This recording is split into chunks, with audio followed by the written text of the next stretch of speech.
The ultimate goal is not to get them to vote for the PSOE. No, it's to make sure they're on the voter rolls.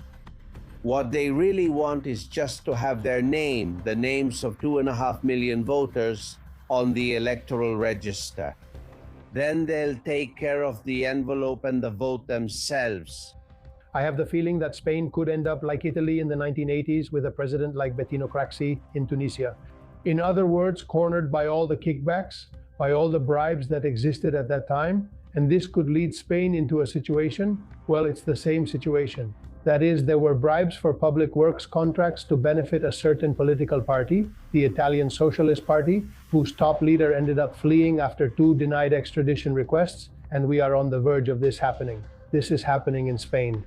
And just as a single assault in Pamplona in 2016 marked a milestone, even a legal one.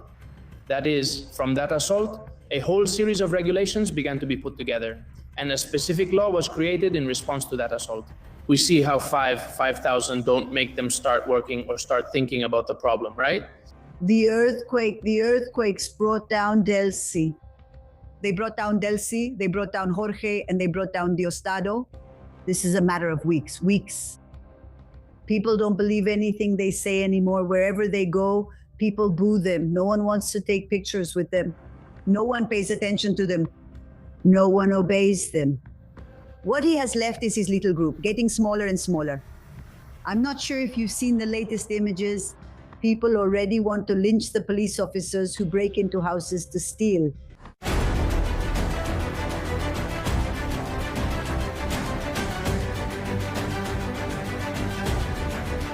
Castillón Confidencial by Albert Castillón.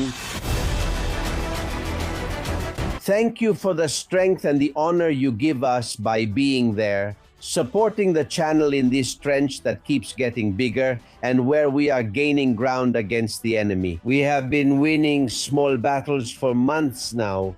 Not the war, but we are winning thanks to the strength you give us, to that legion of confidants who are committed every day. On the front lines, retweeting, sharing, liking everything we do. We're glad that now other media outlets are joining in on the electoral fraud in Spain. It's about time. We've spent 4 years proving that things are being done illegally. Many things, not just the grandchildren law, also the company Indra, also the lack of vote counting and verification. At the electoral board, the judges don't want to work. They get their 1,000, 1,500 a day, and that's it. They just trust whatever the software says. By the way, Indra has just been fined 13.5 million.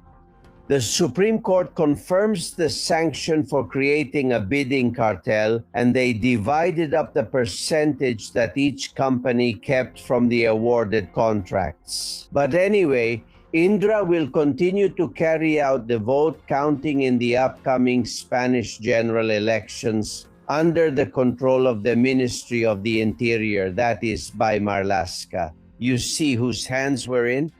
And the voter registry, as we already mentioned here, is controlled and organized by the company Babel Sistemas de Información, which has just been awarded the contract. Almost 1,600,000 euros, and the boss in charge of these things is Jose Alberto Perez Cueto, former PSOE deputy for Asturias. They've worked hard on it. You can't deny they've made an effort. Sanchez, for 7 years, hasn't stopped paving the way to manipulate any electoral result. And we saw it on July 23rd when we believe he shouldn't have gotten enough support to stay in power, but he did with alleged tricks that we'll tell you about. We'll even see some photographs today.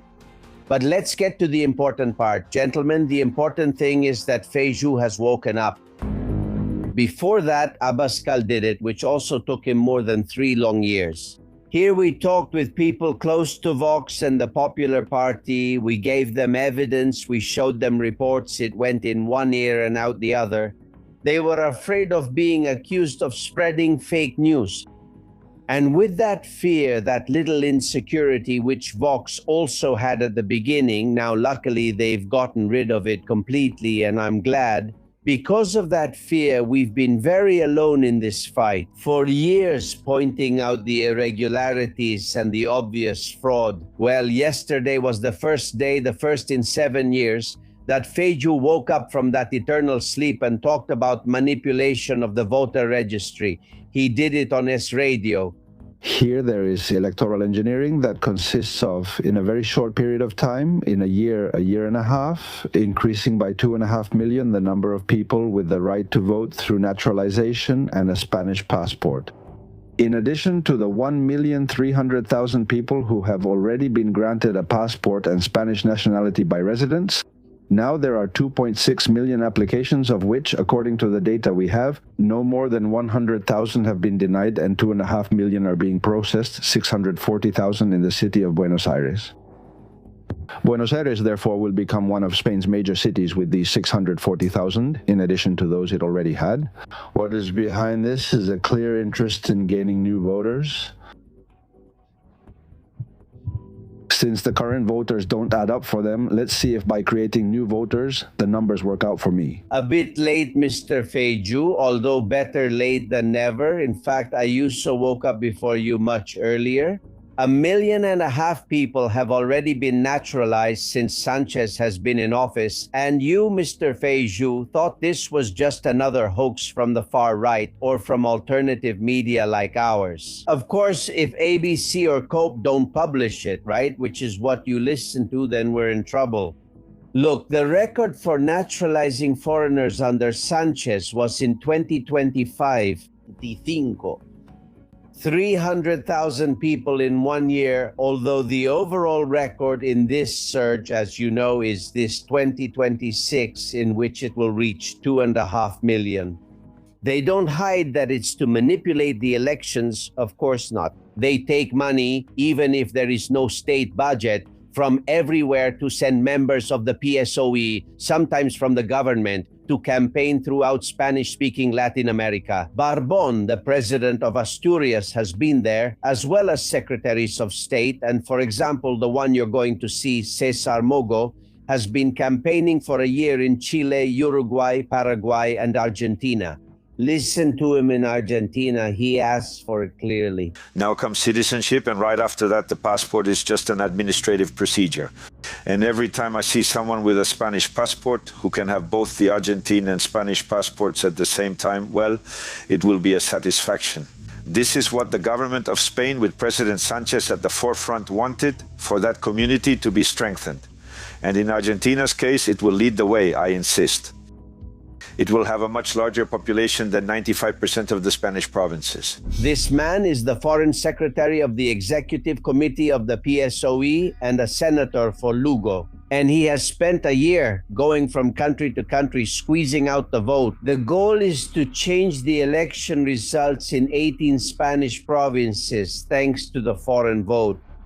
Yes, it's illegal, but they're going to do it, and there are documents, we proved it here months ago, that explain it that way. Look, this is the electoral census document, and at the bottom it says municipality, province to which you wish to be assigned for the electoral process in Spain. You put whatever municipality you want, or the one the official tells you to put. Because the day you are granted citizenship, at that very moment you have to fill out this document. Therefore, this is done at the country's consulate and with an official present. And below, pay close attention, it says municipality of last residence. You can check that one, or the one of greatest connection, or the one of connection of a descendant. But on the right, it says other reasons. Other reasons. I like Soria, or I love Logroño, or I'm really into Extremadura. There you mark that your vote goes to wherever you want or wherever the official tells you to in order to get it. Keep going like this. One more seat or 2 or 3 per province for the PSOE. This is what will make Sanchez win the elections when he calls them. In Buenos Aires, which is where more than 600,000 people will be able to vote in the next election, 600,000 new voters. On July 23rd, the PSOE constantly holds rallies to inform people how to cast that vote and put it in the right box. The message isn't aimed at the voters. It goes to the members of the PSOE in Buenos Aires so that they take the pen themselves and write to the person being naturalized in whichever province they choose. There are 18 candidate provinces. Listen to him, he's not hiding. Always remember that everyone is a potential PSOE voter. Keep that in mind when making tough decisions. It's complicated, especially during elections, but you must have faith. I always have to remember that in the province of Coruña, there are 57,006 potential PSOE voters. I mean, that's what we have to go after. Gentlemen, everything is set up and organized, and the leader of the opposition, Feijóo, took 8 years to find out.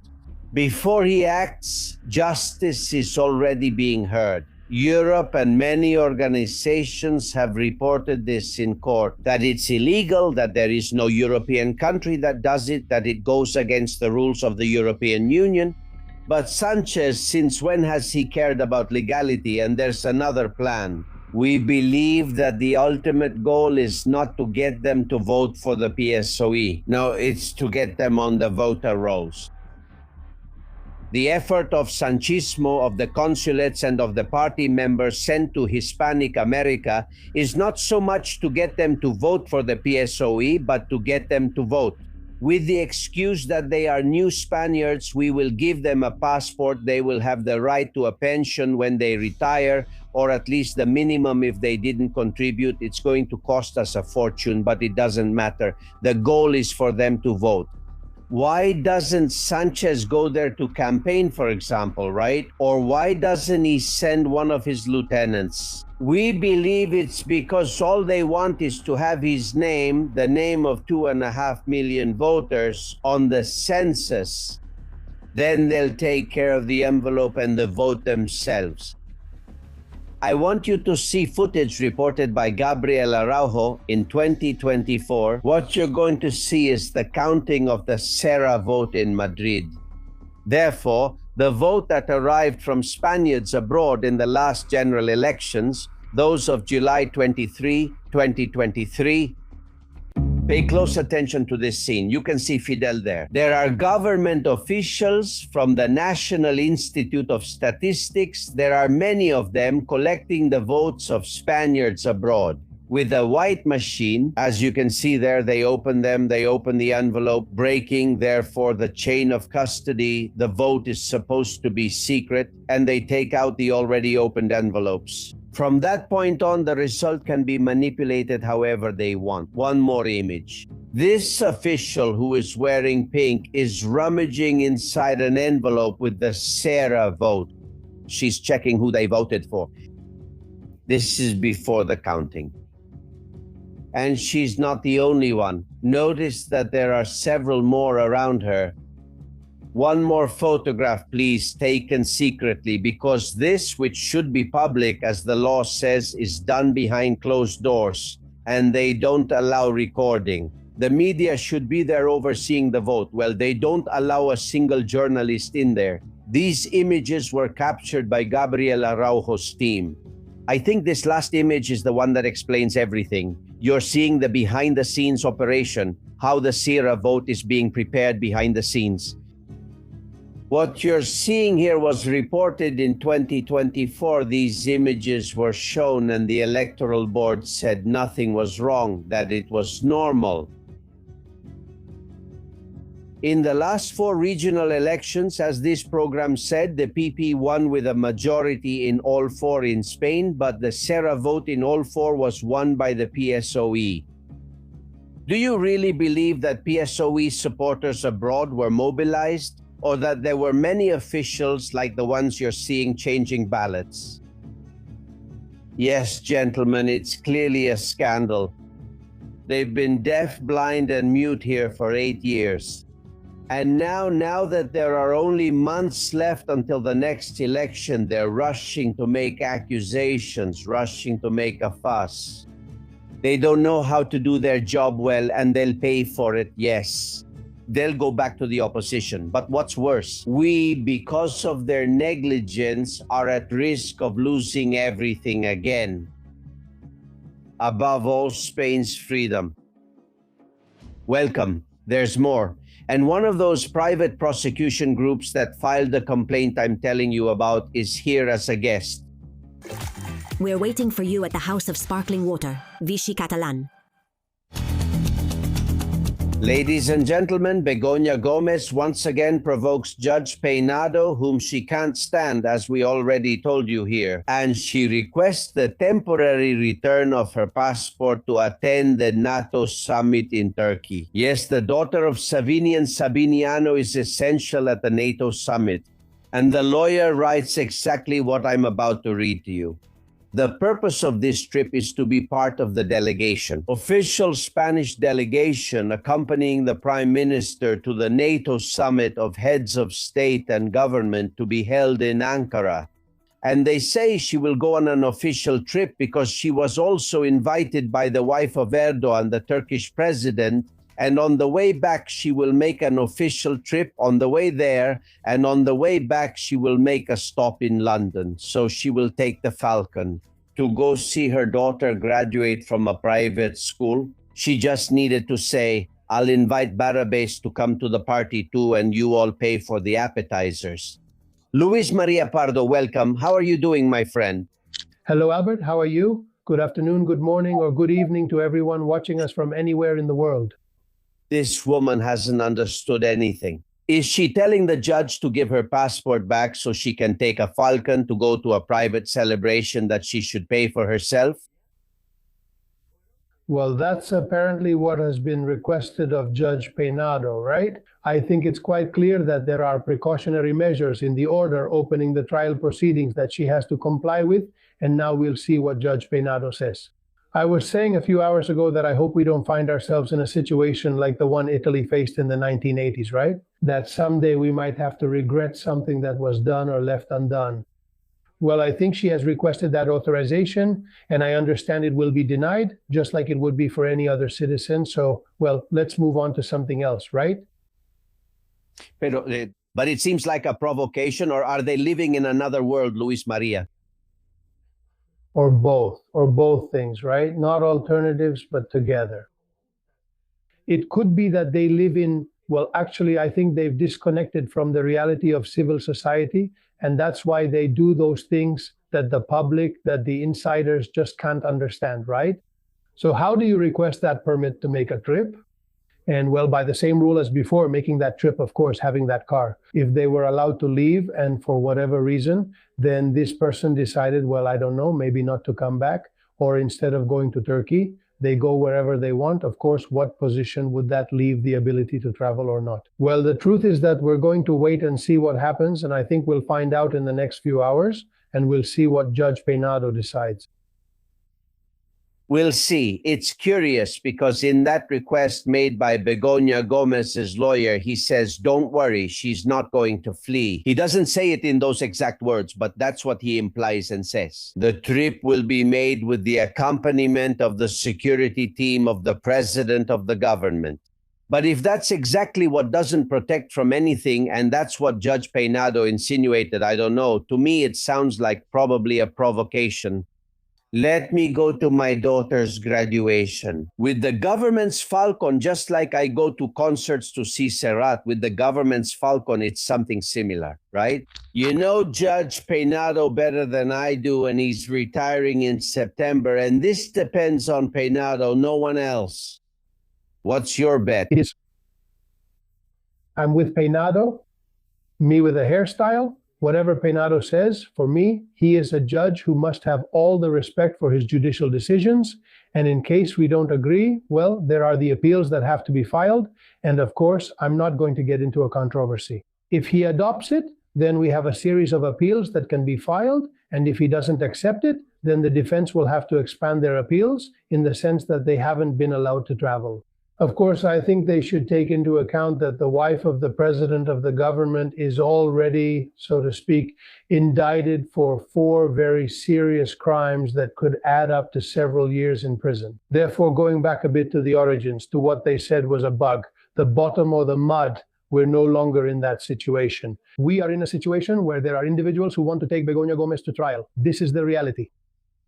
You and I have spent 4 years hearing that everything we talk about here is called fake news or mud, until 4 years later it's discovered to be true. You have appeared, and Justicia Europa, not only in the case of Begoña, but you have also reported the grandchildren law to the Central Electoral Board, especially because of the lack of control over the province in which they vote. We've been in this battle for months, years, and you too. Will we be able to stop it before 2.5 million people are naturalized? We need to distinguish between the grandchildren law, the democratic memory law, and the 8th additional provision of the grandchildren law, with what is the exponential increase and, in our view, an abnormal growth of the Sierra vote, of the vote of absent residents, of Spaniards absent abroad. Why do I say this? Because from July 1, 2023 until now, it has led to almost 1,000 people gained voting rights through the Sierra vote, marking the largest serial increase ever. What we say in that complaint, which was pioneering before the Central Electoral Board, in fact, we were the first. And now everyone has bought into this narrative. And I think that's good because it's about time. Civil society also needs to wake up. And that's why Justicia Europa filed that complaint. Here's what's next.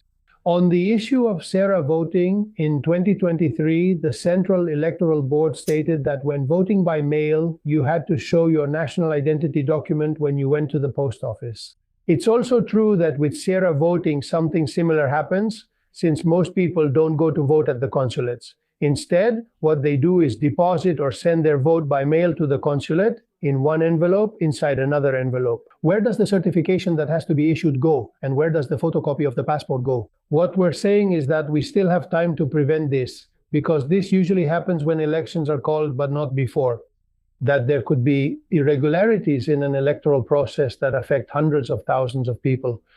And we can't risk anything with Pedro Sánchez, with a party that has plenty of experience and a reputation for rigging votes, even in their own committees. Therefore, let's take all the necessary measures to prevent any kind of irregularity in the electoral process if Pedro Sánchez finally decides to call elections, which remains to be seen. Honestly, 4 years shouting into the void, you, Araujo, Distrito, me, and 4 others, there were very few of us, very few. And now seeing Feijóo say it openly, I think it was about time. It was about time. The situation is complicated, it's difficult, it's over. Yesterday, the mass regularization ended. Now comes the mass naturalization, which are different things. And Sanchez, as you know, what he has done is create a new boondoggle. For immigrants, yes, there is money, 500 million euros of public funds. Listen to him. Because if there is something that defines being Spanish, it is precisely that, our ability to welcome, but also to integrate and therefore to move forward together. That's why today we are launching this plan promoted by the Ministry of Inclusion, Social Security and Immigration. It will have an initial allocation of more than 500 million euros in the first year. We are presenting 4 main pillars, 16 measures and 10 objectives from now until the year 2030. Ladies and gentlemen, 500 million and the State Agency for Urban Mobility is being created. Don't ask me what it is, because Sanchez doesn't know either, and he just made it up so that people won't talk about anything else. Creating an agency costs a lot of money. They're going to fill a bunch of posts here, right, Luis? Of course, it's the institutionalization of corruption through the institutions of the state. And what will happen with that new agency is that then a dialogue forum will be set up and a commission to monitor the table and the agency, and then everything will have to be voted on as a whole, in which the Spanish people just keep giving and giving money through taxes. By the way, today they have, well, not today, actually yesterday was the last day for filing taxes, and it turns out that all that money will surely end up going to this kind of agency, whether they're going to be useful or it's going to be a complete waste of money. Also, Pedro Sánchez, it's funny because when he wants to bring up the topic of Spain, he talks about the Spanish people and makes a big deal out of it, right? But at other times, come on, it's laughable. It's better when Spanish people are farther away. This is an absolute contradiction, isn't it? But, well, I think we have to keep pushing as much as we can. as much as we can, since it's the only way civil society has right now. Gentlemen, we don't want to end up like Venezuela. And from Venezuela, they're showing us the way and warning us, the honest people who are the vast majority, about what's happening here, which is the same thing that happened there. There's a great journalist whom I care for deeply. She's living in exile in Panama, and I hope she can return to her homeland soon. We've suffered a lot these days with the earthquake, and I've been told that her house in Venezuela has been a shelter for people who were left homeless. Pitu Perez Osuna from Panama, dear, how are you? A big hug for you too, and also for Mr. Luis Maria. A hug to both of you and to everyone at Confidenciales. It's great that you're there. Is your family in Venezuela okay? Fortunately, well, I have to say yes, although of course the psychological effects are enormous. And honestly, I didn't sleep at all last night because Monday night in Venezuela was terrible. Monday has been terrible because there have been torrential rains and a tropical storm. A lot of thunder, and people didn't know when it rumbled, if it was the earth shaking or if it was thunder or if it was lightning. I mean, things are really getting complicated because besides these two terrible earthquakes, now there are troughs in some regions of the country, and the relentless rain has started in Caracas and La Guaira. A confidential report, Bernabe, we're listening. I'm watching the Mexican rescuer who didn't let himself be dominated or give the speech that the Venezuelan regime was trying to impose on him. I want you to know that all the emblems on that man's orange jumpsuit are not just decorations. They are awards that these people, known as the Topos, have earned. They are probably the most important rescuers on the planet. The Topos, that image of the man who said they tried to manipulate me in his statement in front of the Venezuelan television cameras. You're not anyone's boss. I'm not a politician. I'm a rescuer. I'm a volunteer. I'm a member of civil society, and you're not going to tell me what to say. Because I was pissed off, I told her to go to hell, and then her boss came and I told the boss, sorry, but I mistreated this idiot. How does she even think of telling an old guy what he has to say? What the hell is she thinking? Who can we trust? Not even Nito. First, what I want to say is that I want to thank the Mexicans, the Salvadorans, the Spaniards, the Americans, everyone who has come to the country, because honestly, the solidarity has been enormous. And of course, to my people, to my fellow Venezuelans who with their own hands, with their bare hands, have lifted stones, slabs, everything to save so many Venezuelans. Fortunately, many have been saved and many more could have been saved if we didn't have this regime, of course, which destroys everything, ruins everything, and only knows about death because it knows absolutely nothing about life. Thanks also to the response of this Mexican rescuer from the Topos, whom we know his caliber, and we know that as soon as the tragedy was known, they were ready, prepared, and willing to help the Venezuelans. Now look, this man is just a nobody who knows absolutely nothing, who knows nothing about rescue. They don't know anything about that. What they know is how to kill, persecute, and steal. They don't know anything else. Just because they're there, that doesn't mean anything. It's just that now he has to go personally because no one pays attention to him anymore. Look, if anything has happened with this earthquake or with these two earthquakes, I think Albert, Luis Maria, and Confidencia, I think Delcy is already down. It knocked her down, the earthquake. And the earthquake knocked Diosdado down too. This is a matter of days, weeks, but this is over. People don't respect him. The world saw it with its own eyes. If there's anything good about this tragedy, which of course is a tragedy, it's that the world had to come to Venezuela and see with its own eyes what we had been denouncing for 27 years. Yes. That's what we were saying here. Maria Corina wants to go to Venezuela. Maria Corina has been your friend, a very good friend for many years, and you trust each other.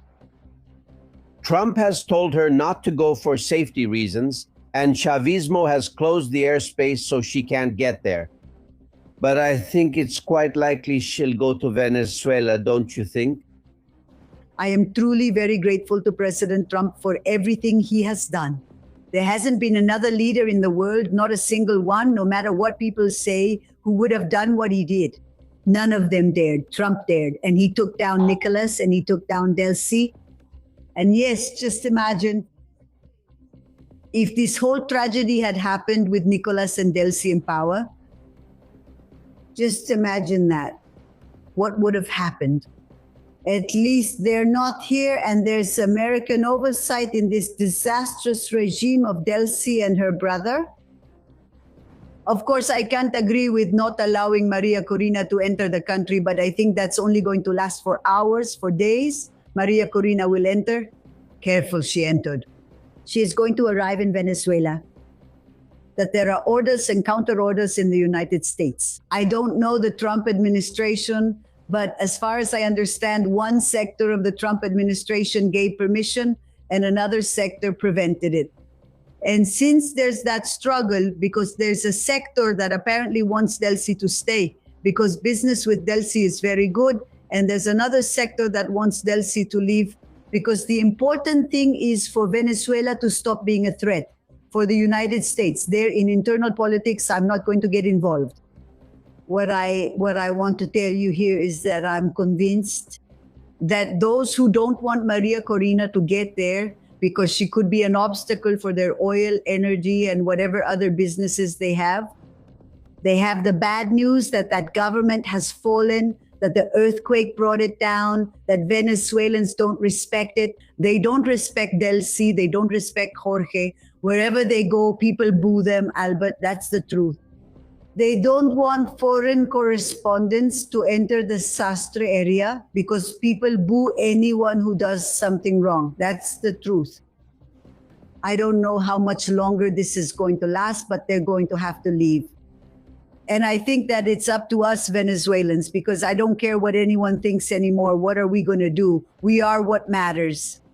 What are we Venezuelans going to do? We have to push for a transitional and emergency government made up of experts, the best people, honest men who don't have immediate electoral interests, who want to lead the country through the three real phases, because the three phases that have been talked about that all fell apart with the earthquake.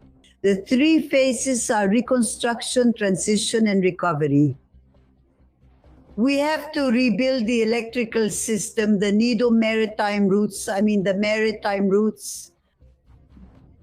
Let me say something, please. Yes, sorry. No, not at all. It's just to confirm what you're saying, since Albert knows it well.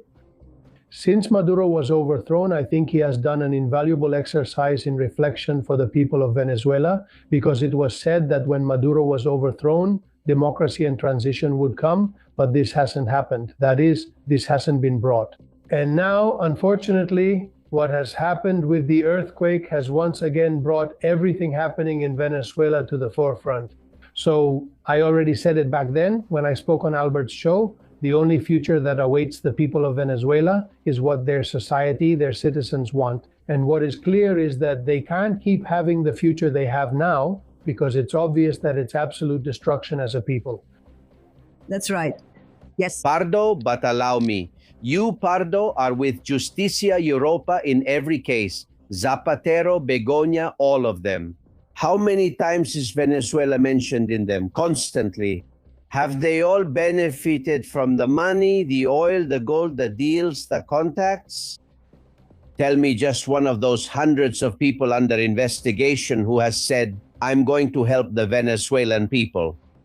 Come on, Zapatero had it really easy with the jewels. I mean, here's 1,300,000 euros for the people and for reconstruction. Not a single comment from any of those who have plundered the Venezuelans, and they're Spanish. I'm very ashamed of that. Well, I think it was all just a cover-up by Mr. Zapatero, making people think he was a man of peace and that he went to Venezuela to try in some way to mediate for peace. And the reality that's being revealed through judicial investigations is exactly the opposite. Today, the people of Venezuela have a historic opportunity, with all the suffering and pain of the victims, to rise again as a nation, remove those who have caused so much harm, and begin to build a real democracy, free from the interests of powers on both sides of the Atlantic, with the sole primary goal being the well-being of its society. Unfortunately, today that is closer due to the recent earthquake than it was a week, 15 days, or a month ago. Let them seize the opportunity. There's one they've taken down, and it's not for the reason you think, Juan Carlos Monedero. Do you remember Monedero? Not even you? But of course, I remember I even had a debate or two debates with him on Spanish television. How awful. But where is that guy? Well, look, unfortunately for Spain, he was a professor at the Complutense University in the Faculty of Political Science and Law. And law, he taught law. That is, he has just been suspended for at least a year as a professor, not for taking money from Maduro's dictatorship, which he did, not for going to the helicoid prison. To give a talk about human rights, no. For equally serious sexual harassment of female students. I mean, on top of that, being handsy. I'm really glad, but the serious thing, and here, Pardo, as a lawyer and civil guard that you are, is that it's only 1 year. How does Complutense have professors like that? Well, now we'll have to determine, right? There will probably be an investigation, and well, let's see how it all ends. Honestly, sometimes when I say that Spain needs a moral reset, Albert, it's because everything has ended up corrupted. Absolutely everything. I mean, absolutely everything has been cannibalized, and now there's nothing left. Part of society has become disconnected from civil society, right? So, attending what's happening with Monedero now, or when we've witnessed similar situations in the past? Or Pedro Sanchez's daily life, laughing with his wife and brother as if nothing is happening? And with all the corruption of the most corrupt government in the history of democracy, which needs to be said very clearly, it makes your blood run cold, it freezes your heart. They have tried to destroy the entire civil guard, disconnecting from everything in order to make the Spanish people tired and weary just say, well, since I've already been given a bit more corruption, my heart. Everything is already corrupt, rotten, but no. The truth is that we are living through a truly momentous and historic situation for the future of Spain, for ourselves as well, and we have to be quite smart about what is coming in the next few months, in the next few days. Yes, because it's dangerous. There's an image that a Venezuelan sent me. It's an oil tanker with a patrol boat next to it in the La Guaira area. Listen. That oil tanker has been there. It arrived about 2 hours ago, and now it's already leaving. People here are saying that they're taking advantage of the emergency situation in the area to get as many drugs out as possible. That adds to the report made by a military police officer who also gave his name and rank, Pedro Alexander Sanchez Ramirez. Listen.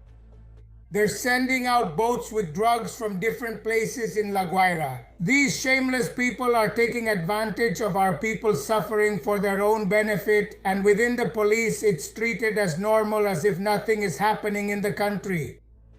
They're giving them from 8 in the morning to 5 in the afternoon and then telling them to go home. I'm going to say something to the honest police officers, who are the vast majority, about 80%. If you have to make a decision, from here, take control of the police, put a stop to this, and put the police at the service of the citizens in La Guaira and anywhere in Venezuela where we are needed. Take responsibility. It's true, you know. They're forbidding access to certain places because they move drugs there. They tell me there's a building where it also seems they've taken out large amounts of gold. So the police cordon it off, take out what's valuable, and then let people in. Have you heard about this? I don't have any proof, but I have no doubt that that's happening. We've even seen in La Guaira that there weren't any cranes or tow trucks or anything like that, but there was a house with 3 cranes because they were taking out a safe. What was in that safe? We don't know what was in the safe, but we can imagine, right? So I don't have any. We can't forget Albert and Luis Maria, that we have a narco regime. They live off drug trafficking. Of course, they've had a significant decrease in these past months with the boats exploding, the drug boats and all these things. And that we have the United States so close, and also in Latin America, what they call the Shield of the Americas has been formed, where there are already 12 nations united to fight against drug trafficking, which is without a doubt the main problem, the main tragedy we have. this side of the world and also Europe, I mean, we all have to come together. I'm going to say it like this: Hispanics, Spanish speakers, Ibero-Americans, because we're all in esta tragedy that our countries and our leaders have become partners, not to do things for our people, but precisely to commit crimes, for drug trafficking, to steal, to divide up gold mines, and so on and so on and so on, right? So look, I have no doubt at all that this could be happening, but I also have no doubt that the regime, that the American government has to keep an eye on what's going on. Look, it's not just that rescue groups have come in, it's that American Marines have also come in. The truth is that the fear the Chavista Madurista regime had about the DEA coming in, about the FBI coming in, about the American Marines coming in, they're already on the ground.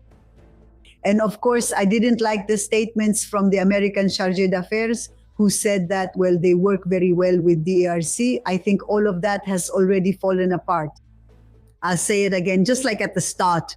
The earthquake brought down DRC. This is a matter of weeks. It brought down Diosdado. And Venezuela has to go through the three most important phases: reconstruction of electricity, roads, Vargas, airports, aqueducts, and ports.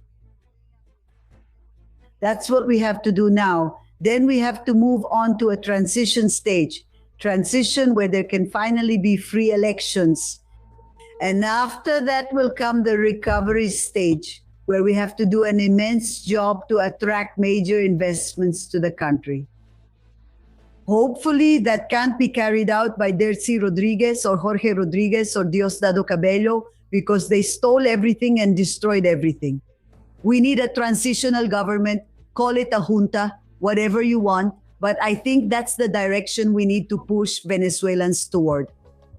In Spain, we don't want to become Venezuela, but Sanchez is on that path. The grandchildren law is the latest blow to stay in power. Antonio and Rosa talk about it. Regarding the newly naturalized citizens, what taxes would they have to pay in Spain, even if they didn't live here? Vox has not only denounced the grandchildren law in Congress, but also in a group of patriots.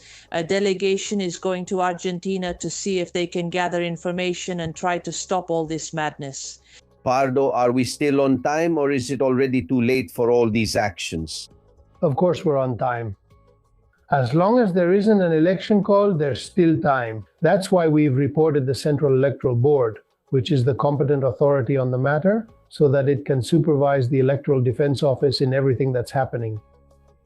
There has been an action that I've seen in the last few minutes, in the last few hours, where Vox has requested the suspension of all Sierra voting. I mean, attention, let's not distract people or give Sanchez any breathing room. That is, what's being questioned here is a specific vote within a specific period, which is between November 1st and the 22nd. Identify key dates for the democratic memory law and grandchildren law, including when they take effect, due to possible nationalizations that might impact the Sierra vote.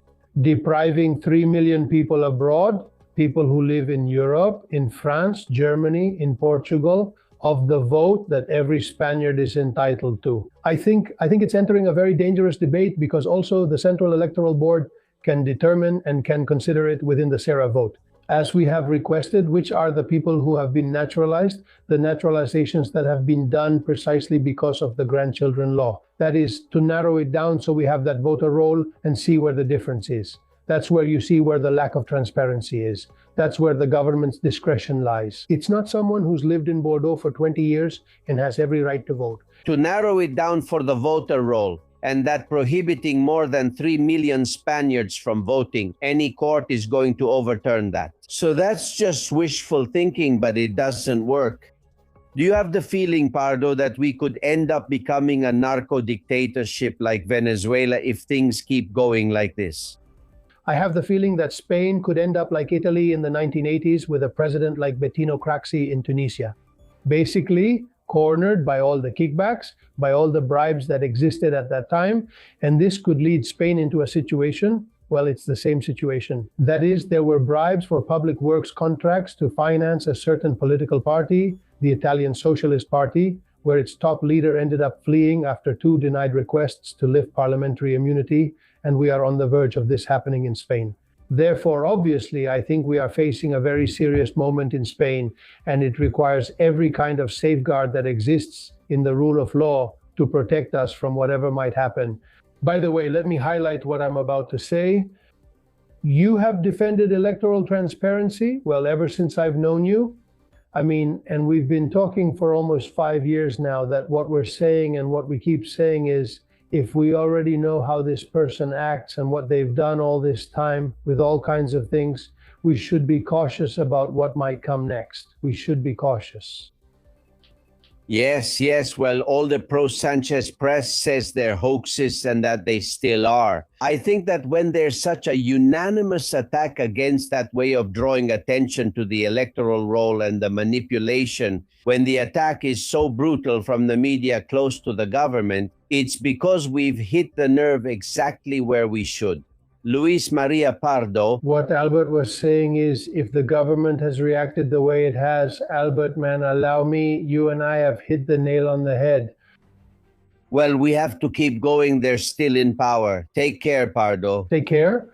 See you later.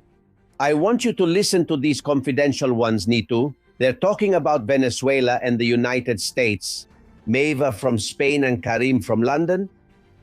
I think this would be the perfect moment for Trump to deliver the final blow and bring it to light, because he knows. Who are the ones who have been taking advantage of and getting rich off the Venezuelan people? Where do they have their accounts and tax havens, and where are the millions? And it would be interesting if he went ahead and froze those accounts and seized them. When on earth is Mr. Trump going to get rid of this woman, Delcy Rodriguez, her brother, and all these lowlifes?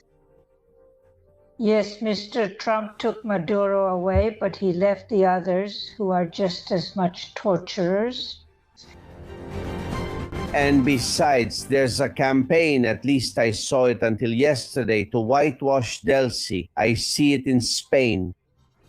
The pro-Sanchez news programs appear here, Delcy, like we're going to organize 70% of the power has been restored. You see that whitewashing. Is someone working on that, Nitu? It's over, Albert. Unfortunately, I repeat for the 3rd time today, the earthquakes brought down Delcy.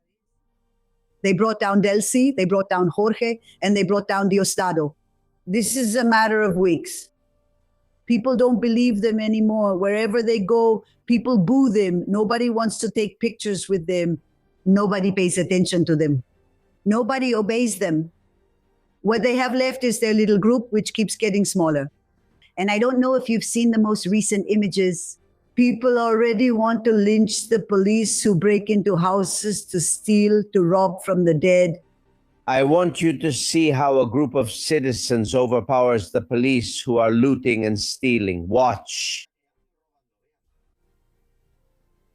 No, nothing. What do you mean one's missing? Where is it? Where's the other one, buddy? Where are the others? Where are the others? Where are they? Where are they? The others! For a second. What do you mean they're up there? They're up there! What is he telling you? We're going to finish by the end of the week, man. The citizens catch the police who are looting a collapsed building and put them against a wall so they don't keep stealing. Come on, man, let's go outside. Huh?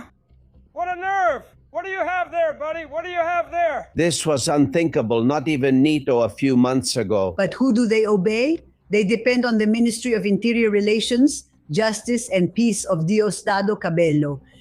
Of course. They're finished. That's it. And this is the first image we can see, but this is happening all over the country. As we say to Venezuela, people are going to run over these thieves.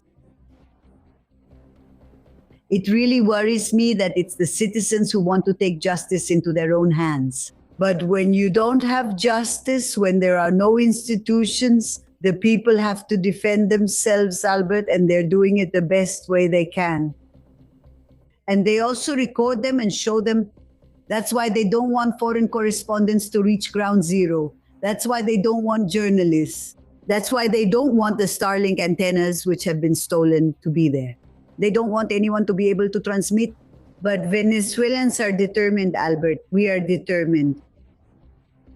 And I am sure, what? Diosdado Cabello comes out, then Delcy comes out, then Jorge, and he has to come. And that Donald Trump and his administration have to definitely understand that we are extremely grateful to them. But we need a board, a group of experts to carry out the reconstruction, the transition, and the recovery of Venezuela. These are the new 3 phases that have unfortunately been marked by these terrible earthquakes. Thank you.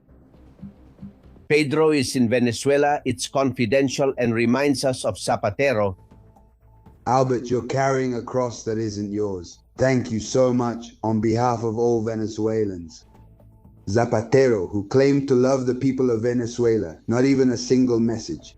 Let him return the stolen money. We need it.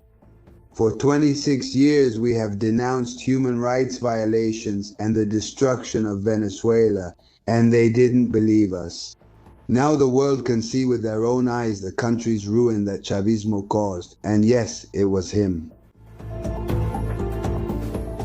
What a great lesson this man gives us. But of course, and I am convinced, Albert, that Zapatero has no way out. And neither does Sanchez. And neither does Sanchez, sooner or later, but they have no way out. They are accomplices of Venezuelan drug trafficking. They are accomplices of the Sao Paulo Forum. Look, last night, after I remembered that I had this show with you today, I went to the Sao Paulo Forum's website. I had checked it a week before to see what they were up to. It's been at least a few weeks since I checked it. They have the page, as they say, blocked. No, it's down. Because they also went down. There are still some little things from this Puebla group, because some of their members still say a few things, but they're all accused of corruption or drug trafficking. Look, the real tragedy of Venezuela and of Hispanic America was 21st century socialism. Without a doubt, the Sao Paulo Forum, then they changed the name to the Puebla Group, and now anyone who's not in prison is being financed by drug traffickers and participating in it. There's a trending topic about this video of Hugo Chavez where you can see how he was selling the houses he gave to Venezuelans. And below you can see how they've all collapsed and have killed many citizens. Please take a look. This is the latest. This is the new Venezuela. That scrap was the old one. You can see how quickly things changed during the revolution. We are building about 2,300 and something homes. The houses from the housing mission were made of foam rubber. What a scam. And the budget was written as if they were concrete. God wanted everyone to see it. This was just like what happened with the clap food bags. They stole money from everything, offered worse quality food or housing, and got rich. It's been 26 years, right, Nitu? 27 years of this tragedy. 27 years stealing from the country. 27 years controlling the people through those crumbs. They would tell their followers, we're going to give you housing because those before, the politicians before, stole everything from you, and we're going to take everything from them to give it to you, and we're going to give you a home. But the worst part of all, Albert, is that they never gave a property deed to any of them. Yes, they didn't give out deeds. The property was government-owned, right? Exactly. It belonged to the government, and they kept them there under pressure, right? Well, it's unfortunate because they also sold those buildings as the best in the world. No. Please. That everything that had been done during the democratic era through the Banco Obrero at first, then INAVI and other institutions was useless. Those from the past 40 years are still standing.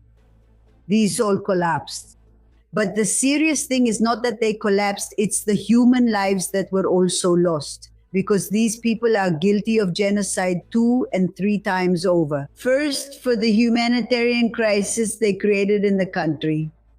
Second, for having built where it wasn't allowed and with the terrible quality it was done, where hundreds of people lost their lives. And the third time is for not allowing the rescuers to arrive on time by putting all kinds of obstacles in the way so they couldn't get there. So these people, look, they are criminals, but they're also serial killers. That's Chavismo and Madurismo, or what we can call 21st century socialism. They send me very disturbing images from Venezuela of uncollected bodies. And since they don't come to collect the bodies and it's hot, they put quicklime on top of them. Look. You can see how many bodies remain here that still haven't been collected. Of everything that is here, there are approximately more than 15. They're all here full of lime because they kept them for me, and now they're stiff because they haven't been able to be collected. Friend from Solana keeps insisting on sending me audios like this. The looting continues. The military are going out into the streets. They're looting the buildings that are still standing. Since nothing was left there, people had to leave because the buildings are still standing, but they're not livable. They're taking things out. There are many, many photos. There are many videos. And there's a building in Playa Grande in La Guaira on El Hotel Street called Belo Horizonte. From there, from that building, they've taken out huge amounts of gold bars and dollars. I hope all of that gets investigated when a democratic government comes to the country. Ana Luisa, a Venezuelan, offers help. I'm Venezuelan, a former teacher from the Ministry of Education and the Special Education area, and an educational psychologist. I feel great anguish for the children who have been left alone, who have lost their parents, who are disconnected from their families. And I want to get in touch for any organization that needs my help to contact me in whatever way I can be useful. If you know of any, I'll give you Ana Luisa's contact, because every day I get messages that there are orphan children in hospitals that no one is watching over. I insist, where is UNICEF? I know they're there, but they should be doing this work. And there are other organizations in Venezuela, because the most serious thing besides are the latest reports we've received, which you hardly dare to talk about, and that's the sale of children. They are taking children from the hospitals. I'm their aunt, I'm their godmother, I'm their cousin. They take them away, and there are already reports of children being sold. Even what I'm about to tell you is horrible, but they even sell them by weight and by color. So we need to take action in this regard, and I would even say groups of mothers, truly committed mothers, go to public hospitals, go to the places where these things are happening, and not allow anyone to take a child until it is really proven that they are a family member, right?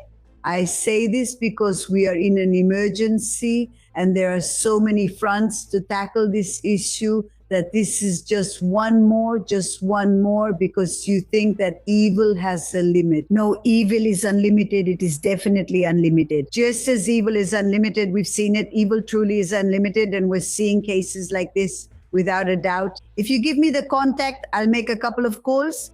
Please, I'll send it to you, and thank you, Ana Luisa. And then from Venezuela, a couple of friends tell me, they write to me, they say, Delcy asks us to register on a website called Bono de Contingencia to receive help. If you're a family that hasn't lost much, I'll convert what they give in pesos to euros for you, which is very little, 130 euros. If you've lost more family members, 263 euros, and in the most serious case, 655 euros. That's not much in Europe, but it's a fortune there. They ask me if they should register or not. What should I tell them, Nitu? Because the fact that the government launches a website for registration scares me terribly, that they might not register. But how are they going to register for that? Not in that, nor in anything that comes from Delcy Rodriguez or her brother. No, these people are drug traffickers. They're thieves. They're the cartel of the Suns. They've destroyed Venezuela. They've been ruining the country for 27 years. They didn't just arrive yesterday. They didn't arrive on January 3rd. They've been there all their lives. Don't believe them. The time has come for the good citizen, the decent citizen. Forget about that. Forget about that. Here, we're going to help each other, Venezuelans with good foreigners who have come to lend us a hand. We shouldn't listen to those people. They stole everything from us. They stole firefighters, fire trucks, fire ladders, rescue supplies. They stole patrol cars, ambulances. They stole everything from us. So how can we believe in that? For God's sake, after 27 years, we must have learned by paying the price. Yes? Yes, you're absolutely right. There are some heroes here. There are many heroes, but the Venezuelan rescuers, the ones who were there in the first days, those people are more united than anyone else. Please look at them because they are the heroes of this story. No, that roof won't move. If it falls, I'll stay here locked in with you. I don't want to stay locked in here with you because my uncle is waiting for me at home. The four of us are going to get out of here. From here, we're going to go in. 3 of us went in and 4 of us are going to come out.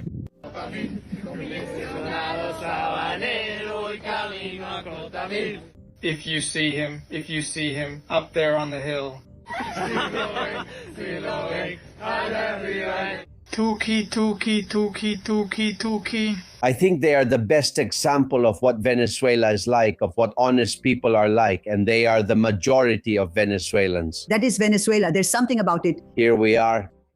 We came as 3 and will leave as 4. If it falls, we'll be with you, but it won't because they're waiting for me. That's Venezuela. That's the one rising from this disaster. Look, Albert, honestly, every day I feel prouder of where I was born, of being Venezuelan, of my people.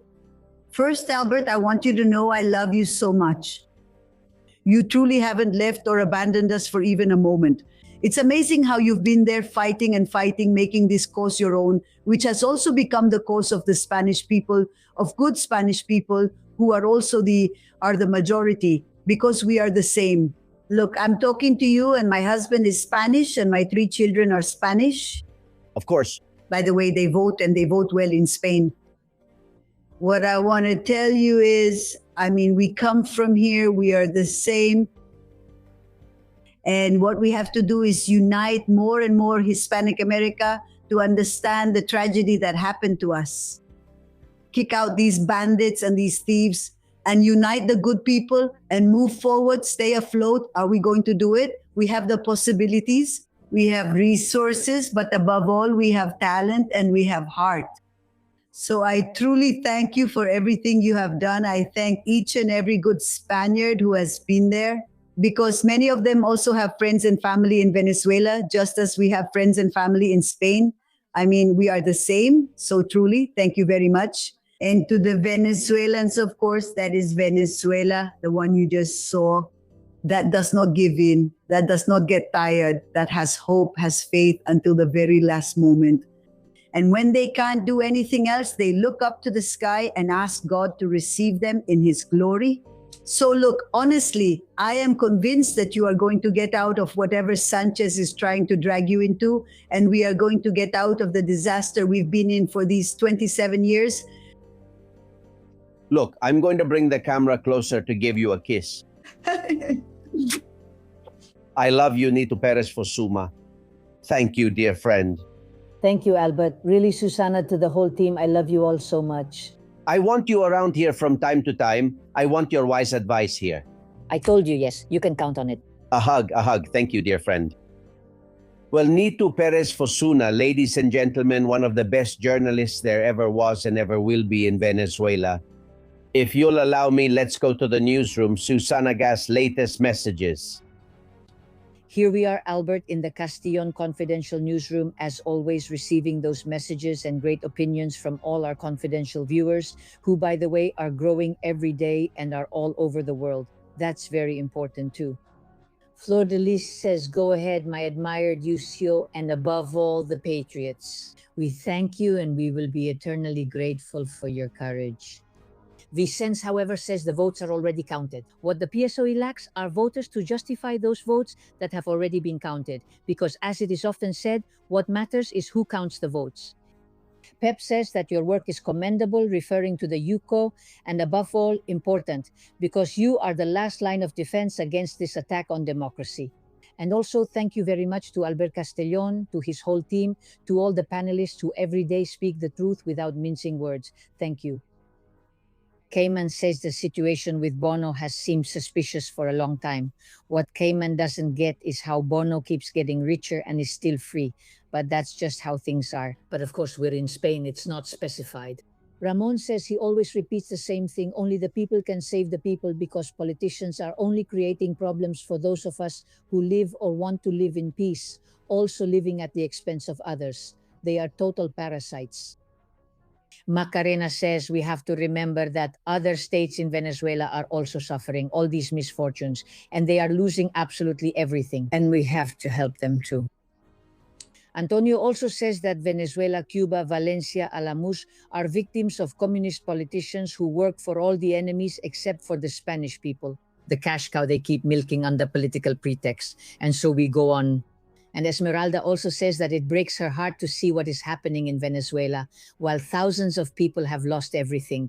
What is needed is to help them, really help them, not just photos or speeches. The victims need resources and swift support, not propaganda.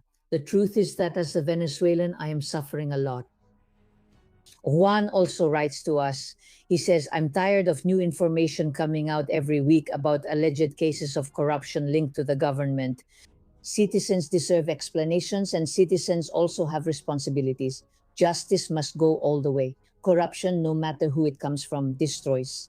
Obviously, all our trust is in all the institutions, and we'll leave it here. Every day we receive a lot of messages, and we try to select them so that you can be with us every day. Don't forget that you have all our channels to connect with us. And also that digital newspaper, CastillonConfidential.com, which is very interesting and especially very active with all the latest news. Thank you, Albert. Thank you very much, Susana. And Gile gives me some good news to end today's program, at least this part, because now we have a very interesting guest coming up. Today is a great day for all good people. Thank you. Because the bastard, this murderer known as the Butcher of Mondragon, has already gone to hell for all the harm he caused and for the 17 compatriots he killed. So it's a super happy day, and I hope the same happens to all the members of that group. Thank you. Yosu Zabarte, the Butcher of Mondragon, an ETA member, has died. He committed 20 attacks, killed 17 people, and died of old age. He was in prison, as I said, for 29 years. He never repented. In a recent interview, he said, I don't kill. No, I'm not a killer. I executed. Yes, just as I told you. Well, I hope he doesn't rest in peace, and we wanted to end with this good news today. Get ready, because Marcos Sondara is around here. He has information about something that happened 10 years ago. Do you remember the Wolfpack case in Pamplona? Since then until today, do you know how many group sexual assaults there have been? 5,000. But nobody talks about them. Do you know why? He'll tell you in a minute. 593, 9,159,304.91. Completely trustworthy.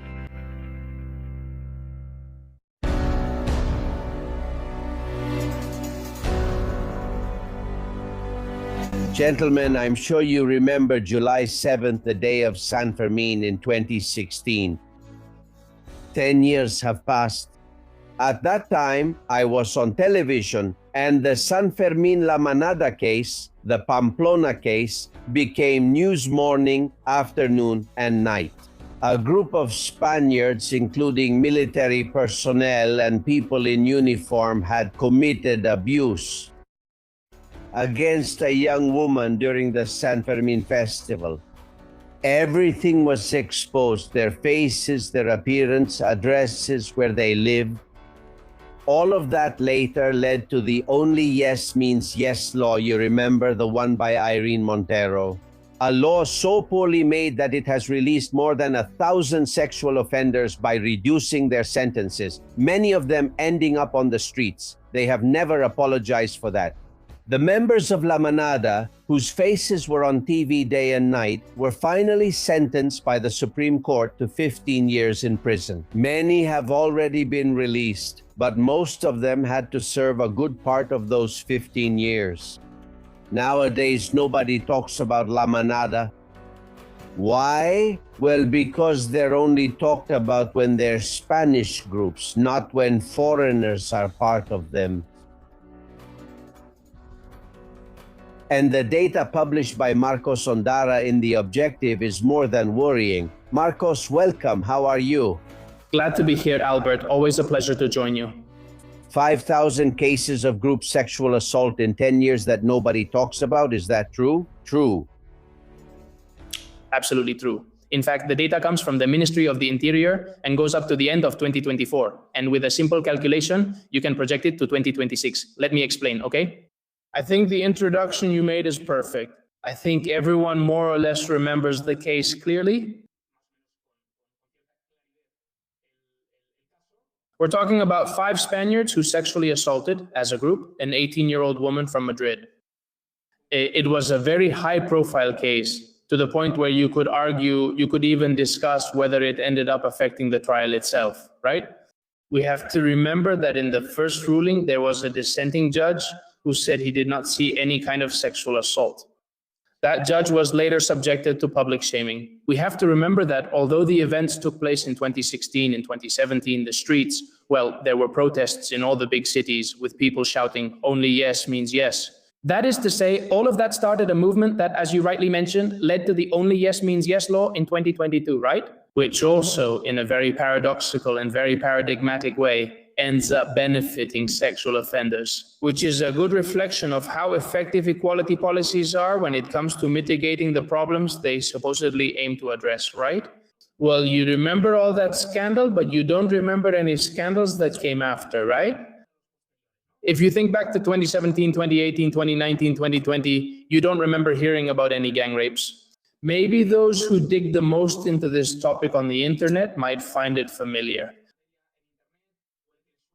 The Azuque and Cadenas group rape case in Guadalajara, the one in Sabadell, the one in Badalona. But the media coverage those cases got is nothing compared to the attention the Pamplona group rape case received, right? In the case of the Azuque and Cadenares group rape case, which was a group sexual assault that happened in 2018 to a 12-year-old girl by 6 Maghrebis. 6 Maghrebis took a 12-year-old girl to a nursing home. 18 a una niña de 12 años. In the Azuque assault, they took turns penetrating her anally and vaginally, okay? This happened in 2018. Until 2019, the case remained under wraps. In fact, the scandal is so big when it comes to light that the neighbors themselves go to the foreign minors center to, let's say, cause a commotion, right? Because of the tension that all of that caused in the town.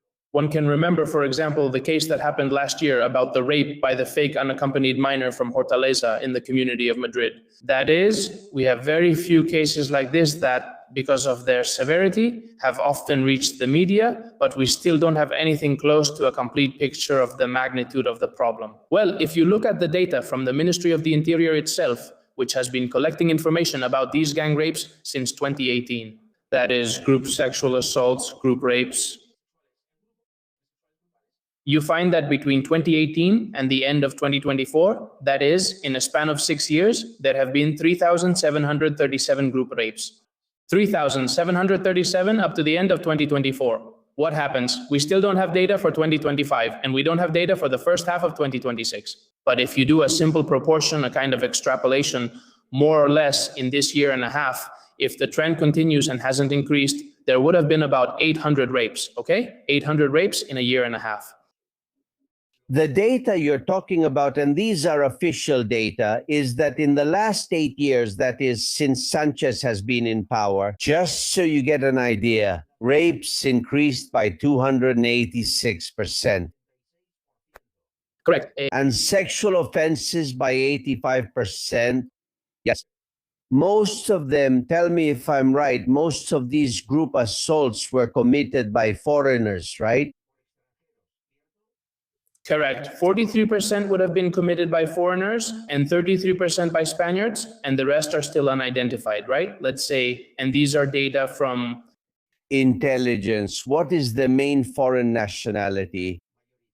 They're spread out. It's quite evenly distributed. It's true that if you want to be very precise with the data, since I don't want to make a mistake on this matter, I'll read it to you directly from the report from the Ministry of the Interior and Defense, which I have right here in front of me. Starting from what I was telling you, which is that 43% of group sexual assaults are committed by foreigners and 33% by Spaniards, and a percentage, which in this case would be 25%, is still yet to be identified, right? Well, that's fine. If you look at the specific nationalities, you find, and I have it here, that among the countries of origin of the foreign offenders, Morocco accounts for 9.5% of the cases, Romania in 7% of the cases, and Ecuador in 4% of the cases. Those would be the three nationalities among foreigners with the highest prevalence in this type of crime, right? Morocco, Romania, and Ecuador. So the idea that a Moroccan man commits a group sexual assault is not just a stereotype, it's a statistical reality. And at the same time, 43% of group assaults are committed by foreigners. Considering the percentage of the foreign population in Spain, which is much lower than in Germany or France, that's a lot, 43%, isn't it? Well, if you do the math again, this would mean they're about 4 times more likely to commit a rape than a Spanish citizen. And we have to keep in mind that in the data from the Ministry of the Interior, they only distinguish between foreigners and Spaniards, but among the Spanish, there could be naturalized citizens, so why not speculate, right? And there, let's say that nuance isn't included in the statistical bulletins from the Ministry of the Interior, and in fact, I think it's deliberately hidden, right? Because you have to keep in mind, how many people have been naturalized? How many have there been in the last 10 years? Many, and from all kinds of nationalities, especially Moroccans, so they're not the most likely ones, right? But yes, I think this is a fact. Yes, it's outrageous. It's outrageous precisely because we all remember what a single case meant in 2016, right? It was almost like the streets were on fire. Well, it turns out that in the last 10 years, there have been 5,000 cases gradually, many of them much more serious, like the one I mentioned from Azuco and Cadenares, because there is no comparison, even though I insist all group sexual assaults are serious, but anyone would understand that within crimes, there are degrees, right? Well, 5,000 that have practically gone unnoticed, right? They haven't made the headlines. We don't know the faces, the names and surnames of those responsible.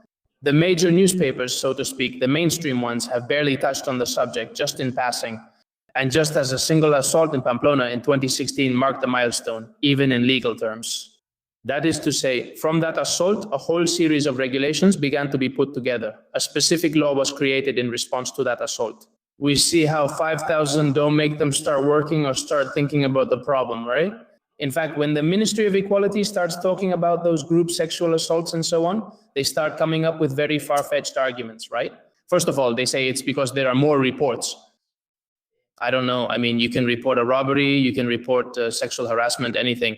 But a sexual assault is not something you just make up, right? What happens in the world, right? And then they also talk about pornography, right? Well, these facts kind of disprove that because 43% of sexual offenders come from countries where hardly any porn is consumed, on the other hand. So this gives me that.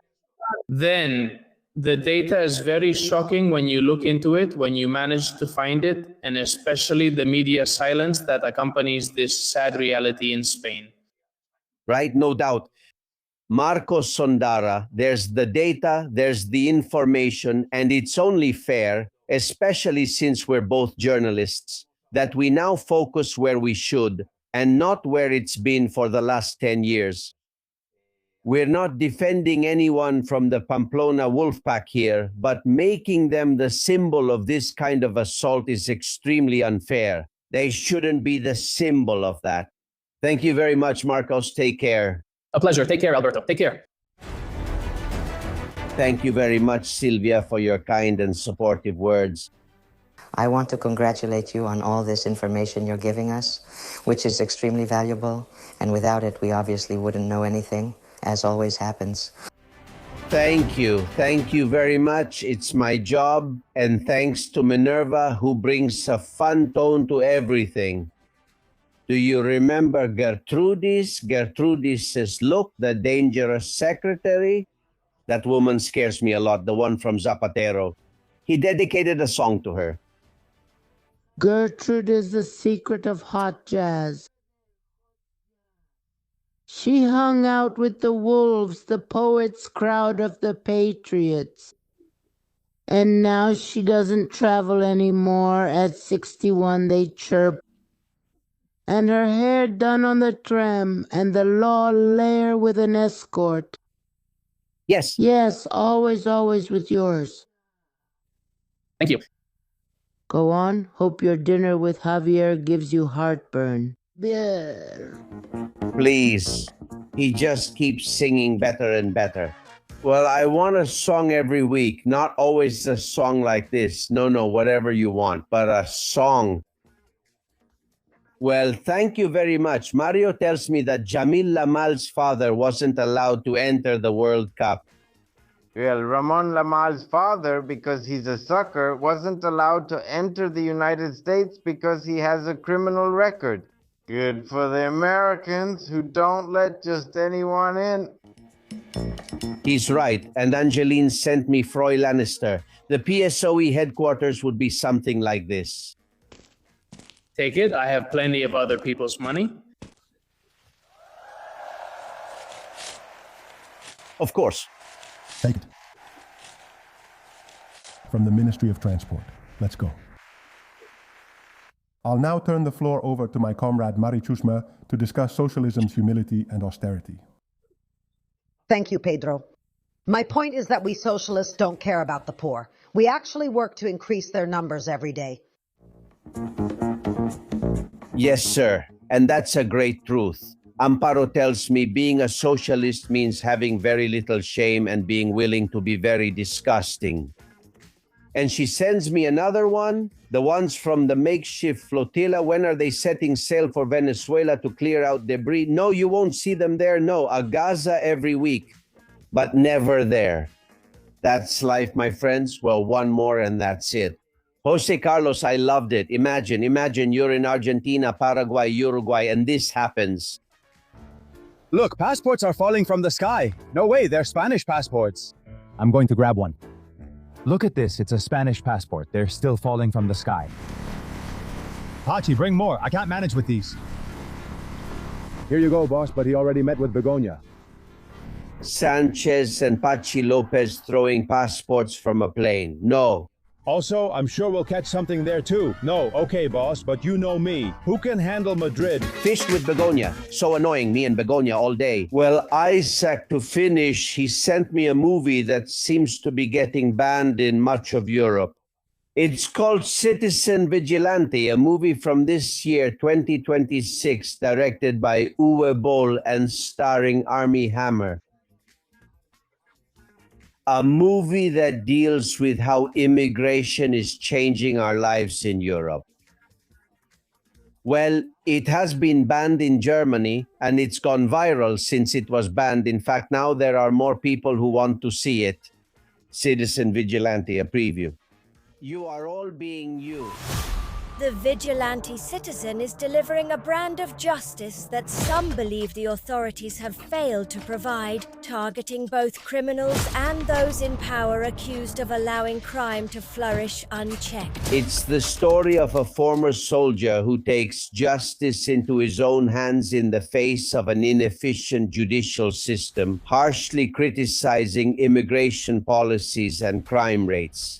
We just talked to Marcos Sondara about these things. We don't like censorship, especially when it comes to the creativity of a movie. So there it is, Citizen Vigilante. We recommend it. Well, friends, we'll be back tomorrow here in the trench. We'll see if they charge 20 or 30 more people from the PSOE or who else ends up in prison. It's a matter of time. We have to keep holding out in this trench a little longer. We're close to victory, you'll see. Hugs. See you tomorrow.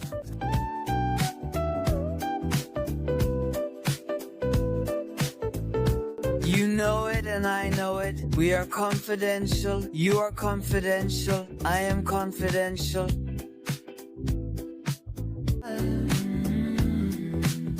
All confidential. All confidential. But shh, only for open minds and for awakened people.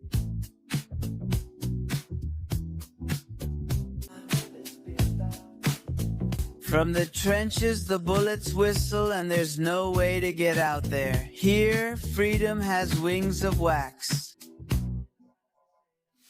Albert Castillo, Susana Gesh, you girls, Norai, and everyone else, thank you very much.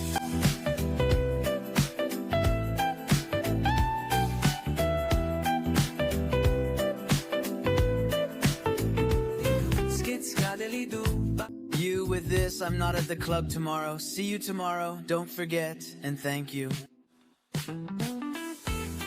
Castillón Confidencial by Albert Castillón.